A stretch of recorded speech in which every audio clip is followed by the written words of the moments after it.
चुनावी जायका में हम पहुंचे हैं 6 नंबर चौपाटी पर और मेरे चारों तरफ आप इस वक्त जरूर देख पा रहे होंगे अलग अलग तरह की पकवान बन रहे हैं। लोग चस्का भी ले रहे हैं, स्वाद ले रहे हैं, लेकिन चूंकि चुनाव आ चुका है तो अब क्या है चुनावी चस्का ये जरूर समझेंगे। कुछ लोग यहाँ पर मौजूद हैं, उनसे भी हम बात करेंगे। पार्टी से जुड़े लोग भी हैं, समर्थक भी हैं, कुछ और आम पब्लिक भी है यहाँ पर। और बात करते हैं हमारे साथ कांग्रेस से पार्षद गुड्डू चौहान जी हैं। सबसे पहले उनसे एक बार जरूर समझ लेते हैं। भाई साहब, इस क्षेत्र का विकास जरूर बताइएगा, फिर हम लोकसभा चुनाव पर भी बात करेंगे। इस क्षेत्र के लिए क्या हुआ? देखिए, क्षेत्र के विकास के बारे में जनता बोलेगी जी। मेरा एरिया है, चाहे वो लाइब्रेरी का निर्माण हो, चाहे वो पार्कों का निर्माण हो, चाहे सड़कों का निर्माण हो, आप तो खुद स्वयं घूम के देख सकते हैं। लगातार जो है मैं 10 वर्ष से यहाँ से पार्षद हूँ और लगातार पीसी शर्मा जी यहाँ से विधायक रहे। लगातार हम लोगों ने विकास को सर्वोच्च उसमें से काम किया है और अपनी तरफ से जो बन सका लगातार काम करते रहे हैं। संजीवनी का निर्माण कराया, रोडों का निर्माण कराया, पार्कों का निर्माण कराया और बहुत बढ़िया लाइब्रेरी, एक शीतल प्रसाद तिवारी लाइब्रेरी यहाँ निर्माण कराया है। सारे स्टूडेंट बच्चे यहाँ बैठ के पढ़ सकें। ओपन जिम का निर्माण कराया। ये सारी सुविधाएं लोगों को हमने मुहैया कराई हैं और उसी का फल रहा है कि मुझे लगातार यहाँ पर पार्षद का लोगों ने मुझे चुना है। बिल्कुल, तो ये दावे जरूर आप सुन रहे थे, लेकिन चूंकि अब लोकसभा का चुनाव है, बहुत सारे मसले हैं, राष्ट्रीय स्तर के मसले हैं, राम मंदिर का मसला भी है, सीएए का मसला भी है, यहाँ तक कि यूसीसी पर भी चर्चा हो रही है, कॉमन सिविल कोड पर भी चर्चा हो रही है। अब देखते हैं कि लोगों के और समर्थकों के जहन में है क्या। लोकसभा चुनाव भाई साहब, ऐसे कौन से मसले हैं जिन पर आम जनता जाने वाली है? मेरे ख्याल से इस बार जो महिला को सशक्तिकरण जो मिला है उससे बहुत लोगों पे प्रभाव पड़ने वाला है और उसके कारण काफी मत जो आने वाला है भाजपा के फेवर में ही आने वाला है। नहीं, भाजपा के फेवर में क्यों? केवल महिला सशक्तिकरण? महिला सशक्तिकरण तो एक कारण है, ऐसे ही बहुत सारे कारण हैं। जैसे मोदी जी ने जो देश का सर ऊंचा किया है पूरे विश्व के सामने, उससे हमें भी गर्व महसूस होता है कि आज हम ऐसे स्तर पे खड़े हैं कि हम कॉन्फिडेंस से सबके सामने बोल सकते हैं कि हम प्रोवाइड करते हैं सॉल्यूशंस। ठीक है, आप कह रहे हैं सर ऊंचा किया है, मैं और के पास भी जाऊंगा, लेकिन एक सवाल इसी से जुड़ता हुआ, कांग्रेस कहती है भाई चीन तो हमारी जमीन ले गई।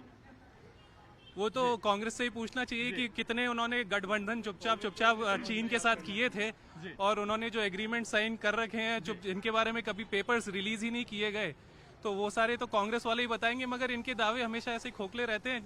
हालांकि सबसे ज्यादा चीन की जमीन जो लेके गया वो कांग्रेस के दौरान ही लेके गया, तो ये तो उनको जवाब देना चाहिए कि वो उस वक्त क्या कर रहे थे, सो क्यों रहे थे। हाँ। मैं एक बात कहना चाहूंगा, आप आरोप प्रत्यारोप पक्ष विपक्ष आप साइड में रख दीजिए। भारतीय राजनीति के इतिहास में ये पहली बार हो रहा है जब कोई प्रधानमंत्री अपने पिछले 10 वर्षों के रिपोर्ट कार्ड को लेकर के जा रहा, अगले 25 वर्षों की योजना को लेकर के जा रहा और अगले 100 दिन का रूपरेखा भी तैयार किया गया। ये तब होता है जब आप पिछले 10 वर्षों के काम पे तैयार होते हैं। अगर आप पिछले 10 वर्षों की बात उठा करके देखेंगे, कोई भी फील्ड आप ले लीजिए, हर फील्ड में भारत प्रगति की राह पे है। और आप बात करेंगे कि संगठनात्मक रूप से आप कितने मजबूत हैं। हमारा प्रत्येक बूथ स्तरीय कार्यकर्ता, चाहे वो पन्ना प्रमुख हो या बूथ का अध्यक्ष हो या शक्ति केंद्र का प्रभारी या मंडल से लेकर के जिले से लेकर के प्रदेश तक के नेता, अपने अपने दिए गए जिम्मेदारियों का निर्वहन कर रहे हैं। और आप इस बात को अभी दावे के साथ लिख सकते हैं कि जब आप 4 जून को ये रिजल्ट आएगा तो 400 पार के साथ एक जो चहुमुखी विकास का एक एजेंडा था उसको लेकर के पार्टी फिर से लोगों के बीच में जाएगी और बहुत ही सकारात्मक रिजल्ट आने वाला। चलिए, 10 साल का जिक्र आप कर रहे हैं, मैं यहाँ जरूर बात करेंगे कि 10 साल भाई साहब, 10 साल का जिक्र हो रहा है, 10 साल का विकास रफ्तार पकड़ चुका है। कांग्रेस को 1974 भी याद दिलाया जा रहा है। देखिए, बहुत हुई महंगाई की मार आपकी मोदी सरकार, बहुत हुई डीजल पेट्रोल की मार मोदी सरकार। मोदी जी जो गारंटी दे रहे हैं हर चीज की। 2014 का जब चुनाव हुआ था तो मोदी जी ने कहा था 35 रुपए लीटर पेट्रोल बिकेगा, सिलेंडर गैस का 350 रुपए में मिलेगा, 2 करोड़ लोगों को रोजगार देंगे। उस गारंटी का क्या हुआ? मैं पूछना चाहता हूँ माननीय मोदी जी से और भारतीय जनता पार्टी के लोगों से कि वो गारंटी तो आपने पूरी नहीं करी। जिन मुद्दों पे आप चुन के आए थे वो मुद्दे आज भी अधूरे हैं। और बात कर रहे हैं आप देश की, आज सबसे ज्यादा कर्जा 70 साल में 55 लाख करोड़ कर्जा था, आज 2,14,000 करोड़ कर्जा है इस देश के ऊपर। और जहां भुखमरी में हमारा देश जो है बांग्लादेश और कोरोना काल में बहुत कुछ बदला है। क्या आपको नहीं लगता कि कोरोना काल में जितना हमारे यहाँ अगर ऐसी स्थिति है, पड़ोसी मुल्कों को देखें? नहीं, देखो बदला है तो कोरोना काल सब जगह है। कोरोना काल तो बांग्लादेश पाकिस्तान में भी कोरोना काल रहा, लेकिन हम पाकिस्तान की स्थिति तो याद होगी ना। वहाँ भुखमरी में उनसे पिछड़ गए, उनसे पीछे चल रहे हैं। हम पे कर्जा हो गया है। आज जो है प्रत्येक व्यक्ति 6,000 रुपए की आय है। आज 80 करोड़ रुपए जो है बिलो पावर लाइन से नीचे रहनी चाहिए। मोदी जी जमाने में 20 करोड़ लोग बिलो प्रॉपर्टी लाइन नीचे आ गए हैं। और जहां डॉलर की बात करते थे, मोदी कहते थे रुपया बूढ़ा हो रहा है मनमोहन सिंह सरकार में, आज रुपया क्या जमान हो रहा है? मैं पूछना चाहता हूं, जो वादे आपने किए थे उन वादों पर कितना खरे उतरे हो? वो वादे पूरी तरह आप फैले हुए हैं और हिंदुस्तान जनता देख रही है। आने वाले समय में इंडिया गठबंधन सरकार बनेगी। बिल्कुल, चलिए, आपको भरोसा है कि इंडिया गठबंधन सरकार बनेगी। कुछ और लोग हैं, भाई साहब, क्या आपको लगता है क्या मुद्दा है कांग्रेस के नजरिए से या एक आम जनता के लिहाज से? सबसे पहले तो रोजगार का मुद्दा है। जो 10 वर्षों से ये बात कर रहे हैं, जो उन्होंने बताया अच्छा कि ये 10 वर्षों का जो काम लेके मोदी जी आए, तो भारत के प्रधानमंत्री का जो पद होता है वो संवैधानिक पद होता है, हाँ। ना कि किसी पार्टी का पद होता है। आज प्रधानमंत्री की स्थिति ये हो गई कि जगह जगह वोट मांगने के लिए प्रधानमंत्री को स्वयं जाना पड़ रहा है। तो इससे बड़ी गिरी हुई बात हमारे लिए क्या हो सकती है? और प्रधानमंत्री मुद्दा क्या लेके जा रहे हैं? इस नजरिए से भी देख सकते हैं कि भाई पार्टी का टॉप लेवल का व्यक्ति भी अगर वोट मांगने जा रहा है तो इसकी गंभीरता है पार्टी को लेकर। ये किस बेस पे आप गंभीरता से ले लेंगे? आप भाई वो प्रधानमंत्री के साथ वो पार्टी का नेता भी तो है ना। प्रधानमंत्री का विधानसभा के लिए वोट मांगने जाएंगे? प्रधानमंत्री संवैधानिक पद होता है। वो प्रधानमंत्री लोकसभा के लिए चुनाव में जाएं तो वो बात अलग होती है। विधानसभा का मोदी की गारंटी ये क्या था? और अरविंद केजरीवाल की गिरफ्तारी हुई है, व्यापम घोटाले में शिवराज सिंह चौहान की भी तो गिरफ्तारी हो सकती है। ईडी उनके यहाँ क्यों नहीं जा रही छापा मारने? कैलाश विजयवर्गीय के यहाँ क्यों नहीं जा रही है? प्रहलाद पटेल भी तो हैं, और भी बड़े बड़े नेता, इनके यहाँ क्यों नहीं जा रही ईडी? सिर्फ विपक्ष के नेताओं के घर ही क्यों जा रही है ईडी? क्या उन्हीं ने घोटाला करा है क्या? मध्य प्रदेश में सबसे बड़ा घोटाला व्यापम घोटाला, पटवारी घोटाला, वन रक्षा घोटाला, इनके लिए क्यों नहीं गई ईडी? ईडी को शांत बैठी हुई है। अच्छा, ये मसले स्वाभाविक है कि जिनका जिक्र किया, हालांकि या तो राजनीतिक दल उठा नहीं पाए या अच्छे से उनको आगे बढ़ा नहीं पाए। बहुत सारे 2-3 मसले आए हैं कि भाई प्रधानमंत्री वोट मांगने जा रहा है, आपकी ऐसी स्थिति आ गई कि पीएम को वोट मांगना पड़ रहा है। प्रधानमंत्री तो हमारे अकेले के प्रधानमंत्री है नहीं, और अगर देखा जाए तो चुनाव के नजर से देखा जाए तो भारतीय जनता पार्टी के प्रधानमंत्री हमारे नेता है। वो हमारे नेता के नाम पर अगर हम वोट मांग रहे हैं तो इसको दिक्कत हो रही है। ये पप्पू के नाम पे वोट मांग रहे हैं, हम हमारे प्रधानमंत्री जी के नाम पे वोट मांग रहे हैं। हमें हमारे प्रधानमंत्री पे गर्व है, आपको आपके शीर्ष नेतृत्व पे गर्व नहीं, आप उनके नाम पे वोट नहीं मांग सकते। उसमें हमारी तो गलती है नहीं, हम हमारे नेता के नाम पे वोट मांगेंगे। हम हमारे शीर्ष नेतृत्व के नाम पे वोट मांग सकते हैं। मैं बताता हूँ, इनके जिला के कोषाध्यक्ष से हम बात करते हैं, जिला के कोषाध्यक्ष से हम बात करते हैं। फेंकू है, फेंकू उससे फेंक के पूरा जनता को बेवकूफ बनाया है। 2 करोड़ लोगों को रोजगार देने का बात करते हो, वो फेंकू। गैस सिलेंडर इंडिया अलायंस की बात करते हैं, इनके इंडिया अलायंस के अंदर हम कांग्रेस के लोगों से बात करते हैं, जिले के कोषाध्यक्ष से बात करते हैं, हम जिला के कोषाध्यक्ष पूछते हैं उनसे कि आपका प्रधानमंत्री चेहरा कौन है, तो वो क्या बोलते हैं? प्रधानमंत्री चेहरा। आकर कांग्रेस का इंसान अपना प्रधानमंत्री चेहरा नहीं बता सकते। जो राहुल गांधी है वो बोल रहे कभी मायावती है, तो उनको उनके शीर्ष नेतृत्व पे विश्वास नहीं है। हमें हमारे शीर्ष नेतृत्व, हमारे प्रधानमंत्री पे पूरा विश्वास है। एक करके बात करते हैं, एक करके बात करते हैं।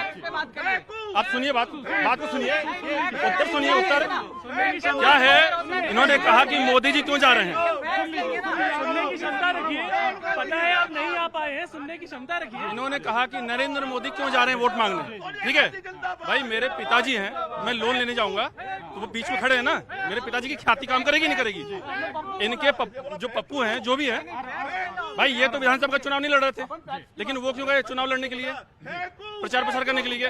उनको भी नहीं जाना चाहिए था, है ना? तो हमारे मोदी जी ने ख्याति अगर अर्जित की है तो उनके नाम पे हम वोट क्यों ना मांगे? उनके नाम पे हम वोट क्यों ना मांगे? हमारे परिवार के मुखिया है ना वो, तो उनपे विश्वास करके हम वोट क्यों ना मांगे? एक बात। दूसरी बात, इन्होंने कहा कि बहुत सारे वादे किए, 2 करोड़ नौकरी, फलाना और ढिमकाना। ठीक है, आपने भी बहुत सारे प्रोजेक्ट बनाए होंगे, जो वादे नहीं किए थे वो पूरे किए कि नहीं? ठीक है, उन्होंने तो नहीं कहा था कि 370 हटा के दिखा दूंगा। एक बड़ा आरोप है कि भाई महंगाई बहुत है, महंगाई आप भी उसको फील कर पा रहे हैं। चीज होती है इन्फ्लेशन नाम की, क्यों चीज होती है? यहाँ पर कोई व्यक्ति है जो फाइनेंस को समझ सके? सिर्फ बोल देंगे महंगाई बढ़ गई, पेट्रोल बढ़ गया और डॉलर घट गया।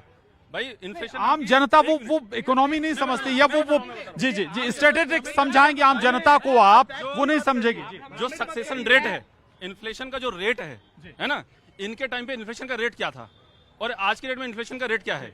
इनके टाइम पे जीडीपी का रेट क्या था और आज के टाइम जीडीपी का रेट क्या है? ये एनालिसिस करने की अगर क्षमता ना हो तो यहाँ पर फाइनेंस की बात ना करे कोई। और अगर है, एक और फैक्ट में और बताना अगर है तो चाहूंगा, सामने आए। आज भारत के अंदर 100 से ज्यादा यूनिकॉर्न कंपनीज, अगर आप इनसे बात करेंगे, यूनिकॉर्न कंपनीज का मतलब ऐसी कंपनी जिसकी वैल्यूएशन 8000 करोड़ से ज्यादा की। ये डेवलपमेंट कब हुआ? ये भारतीय जनता पार्टी के डबल इंजन की सरकार में ये डेवलपमेंट हुआ, और ये इनके पास कोई प्लान नहीं है। अगर इनके नेता के पास प्लान है तो ये बताएं कि आप किस मुद्दे पे जा रहे हैं। आप मुद्दों पे बात करिए ना, आपके पास मुद्दे हैं क्या? आपके पास रोड मैप है क्या? भरे सदन में इनके नेता से पूछा गया कि आप अगर चुनावी मैदान में जा रहे हैं तो आपके पास रोड मैप क्या है? आपके पास अगला प्लान है क्या? आपके पास बेहतर भारत को बनाने का क्या विकल्प है? आपके पास 2014 के पहले कहा जाता था कि वस्तु को न छुए इसमें बम हो सकता है। कोई माइकल लाल है जो इसे कर सकता था? नहीं कर सकता ना भाई। मैं दिल्ली जाता हूँ, कोई योजना है? कोई बात आपने की, ठीक है, इस पे ले लेते हैं। यूनिकॉर्न की बात हो रही है, स्टार्टअप्स की बात हो रही है, ये सारे यूनिकॉर्न और स्टार्टअप्स बीजेपी। अरे सर सुन लीजिए गुड्डू चौहान जी, अरे दादा सुन लीजिए। तो हालांकि कोशिश हम यही करेंगे कि बातचीत हो, तथ्यों पे बात हो, मुद्दों पे बात हो। सुन लीजिए, बात खत्म नहीं हुई। एक मिनट सर, एक मिनट जी। बिल्कुल आम व्यक्ति हैं, उनसे हम समझने की कोशिश करेंगे। दादा, चुनाव आ गए हैं जी, क्या है मसला, क्या मुद्दा है? चुनाव आ गए तो वोट डालेंगे, सरकार बनाएंगे ना साहब। मुद्दे क्या रहेंगे वोट के? मुद्दे विकास, भारत विकास की तरफ जो है वो मतदान होगा पूरा जी। विकास आधार होगा चाहिए जी। नए भोपाल में, पूरा पुराने भोपाल, नए भोपाल में विकास चाहिए। केवल नहीं भोपाल के मुद्दे नहीं, अब तो देश के मुद्दे हैं ना। देश के मुद्दे हैं, हाँ। देश के मुद्दे चल ही रहे हैं सबके सामने। सत्येंद्र जैन जी है हमारे साथ। सत्येंद्र जी, ये तो बताइए, लोकसभा चुनाव है लेकिन बहुत सारे नारेबाजी भी हो गई यहाँ पर, फेकू और पप्पू जैसे शब्द भी आ गए। कम से कम शब्दों से बचना चाहिए दोनों तरफ से। देखिए, बिल्कुल सही बात है, गरिमा होना चाहिए। और मैं तो इन सभी को भी सभी भारतीय हैं, इनको भी कहते हैं। लेकिन इन्होंने देखिए जिस प्रकार से जो बात आ रही है, और साफ इंडिया अलायंस का या जो कांग्रेस का जो मेन मुद्दा है, इनके राहुल गांधी जी क्या कहते हैं कि इनकी जो लड़ाई है इस समय भारतीय जनता पार्टी से नहीं है, मोदी जी से नहीं है, इनकी लड़ाई है हिंदू धर्म में जो शक्ति है उससे। तो मैं बता दूं, ये भारत की जनता भी वो शक्ति बन जाती है। और यदा यदा ही धर्मस्य ग्लानिर्भवति भारता अभ्युत्थानम अधर्मस्य तदात्मानं सृजाम्यहम्। तो परित्राणाय साधूनां विनाशाय च दुष्कृताम धर्म संस्थापनार्थाय संभवामि युगे युगे। वो जब इस प्रकार की जो दुष्प्रवृत्तियां, आसुरी शक्तियां आती हैं, निसंदेह उस समय भगवान का जन्म होता है। और ये भगवान रूपी जनता जो है 90 करोड़ से ज्यादा, 95 करोड़ से ज्यादा। कांग्रेस कहती है भाई आप तो हिंदू मुस्लिम पर ले ही जाना चाहते हैं चुनाव, जानबूझकर मुद्दे नहीं है आपके पास। नहीं, देखिए, कांग्रेस नहीं कहती, कांग्रेस गलत कहती है। राहुल गांधी कहते हैं कि राहुल गांधी की स्वयं कह रहे हैं, और वो उस मैदान से कह रहे हैं मुंबई में, जो शिवाजी मैदान, जिन शिवाजी ने कहा जय भवानी जय शिवाजी, भवानी की स्तुति करते हैं वो। और वहां से राहुल गांधी ने क्या शंखनाद किया है, इस चुनाव का घोषणा पत्र तैयार किया है राहुल गांधी जी और इंडिया अलायंस ने। और वो घोषणा पत्र है शक्ति, हिंदू धर्म में जो शक्ति है उससे लड़ाई है।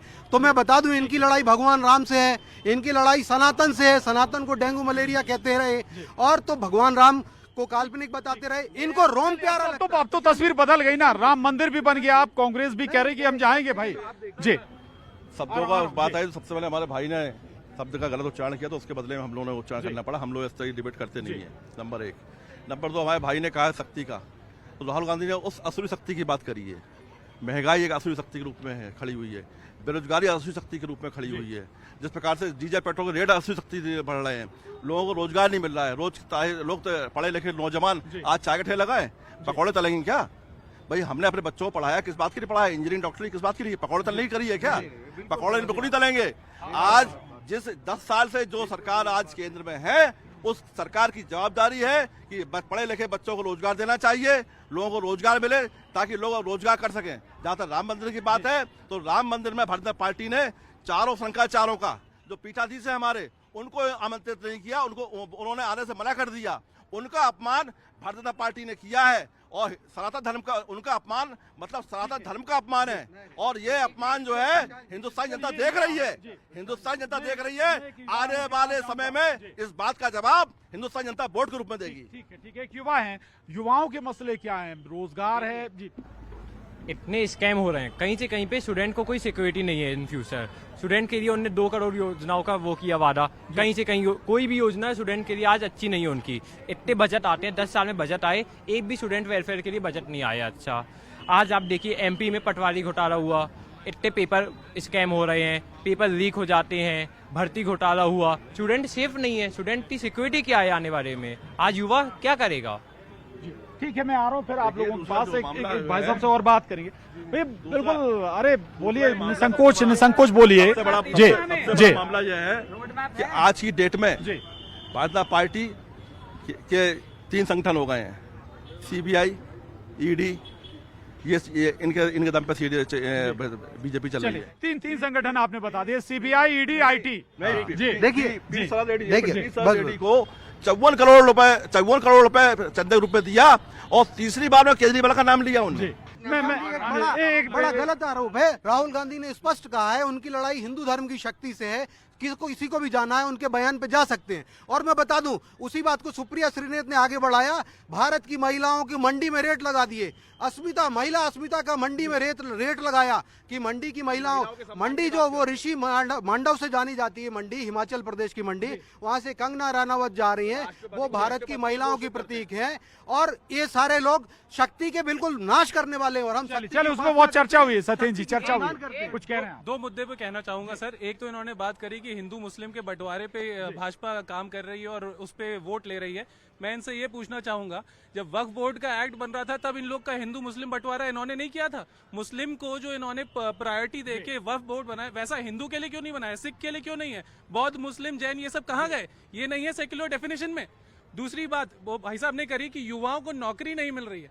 सर, युवाओं को इतनी अपॉर्चुनिटी है आज की डेट में। स्टार्टअप इंडिया जो स्कीम चली, उसके रहते कितनी कंपनियां बनी हैं, कितने बच्चे, कितने इंजीनियर लोग, कितने स्टूडेंट लोग अपने बिजनेसेस चला पा रहे हैं। वो किस कारण से? सिर्फ इस कारण से क्योंकि स्टार्टअप इंडिया आने से जो सहूलियत हुई, एक बार में पहले कंपनी बनाने के लिए फेल हो रहा है। 6 नंबर चौपाटी में हम यहाँ पर थे, हमने बात की, कुछ राजनीतिक लोग भी थे, आम जनता भी थी यहाँ पर, उनकी प्रतिक्रिया जरूर आपने सुनी। सब मुद्दे हैं, मिलाकर सब मुद्दों पर बात हो रही है, चर्चा हो रही है, लेकिन स्वाभाविक है, दावे अपने अपने हैं। कैमरामैन दीपक सिंह के साथ प्रशांत कटारे, न्यूज़ 18 भोपाल।